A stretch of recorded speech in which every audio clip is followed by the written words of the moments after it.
नमस्कार, आप देख रहे हैं लोकवार्ता न्यूज। हमारी खबरें देखने के साथ ही हमारे चैनल को लाइक और सब्सक्राइब जरूर करें। राजस्थान की भजनलाल सरकार ने हाल ही में 4 नए कानूनों का प्रारूप तैयार करके विधानसभा में संशोधित बिल पेश किया था। इन विधायकों को सदन में पारित किए जाने के बाद राज्यपाल को भेजे गए, जिस पर राज्यपाल हरिभाऊ बागड़े की मंजूरी मिल गई है और इन संशोधित विधेयकों ने कानून का रूप ले लिया है। इन चारों कानूनों को तुरंत प्रभाव से लागू भी कर दिया गया है, यानी राजस्थान में भाजपा सरकार के बनाए गए नए कानून अस्तित्व में आ गए हैं।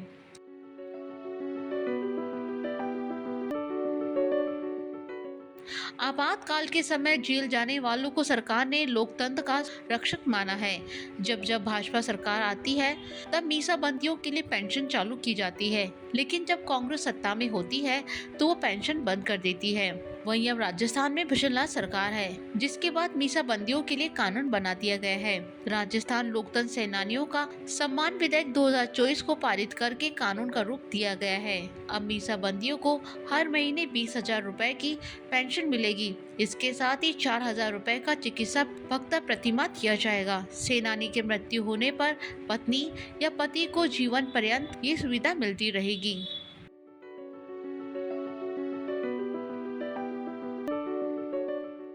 पिछले विधानसभा सत्र में भाजपा सरकार राजस्थान विधिया निस्सरण अधिनियम 2025 लेकर आई थी। इसके तहत अनुपयोगी कानूनों को खत्म करने का निर्णय लिया गया था।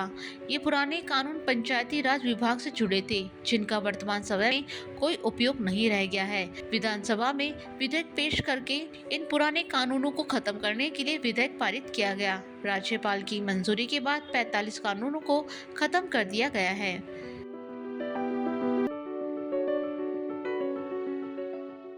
प्रदेश के विश्वविद्यालयों में अब तक कुलपति होते थे, जिनके पदनाम बदलने के लिए राज्य सरकार ने संशोधन विधेयक पेश किया था। राजस्थान के विश्वविद्यालयों की विधिया संशोधन विधेयक 2025 के तहत कुलपति को कुलगुरु नाम दिया गया है। हालांकि अंग्रेजी में पदनाम वाइस चांसलर ही रखा गया है। इस विधेयक को मंजूरी मिलने के साथ ही कुलपतियों के पदनाम कुलगुरु हो जाएंगे।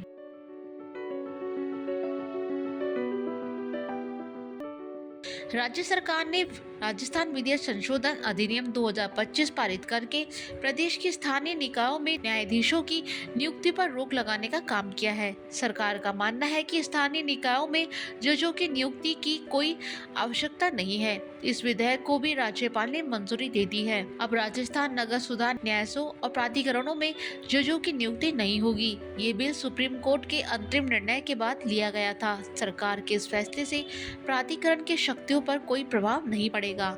सभी निकायों के लिए एक समान सेवा शर्त पोप की भांति लागू रहेगी। हमारी खबर को देखने के लिए धन्यवाद। आप हमारे चैनल को लाइक और सब्सक्राइब जरूर करें।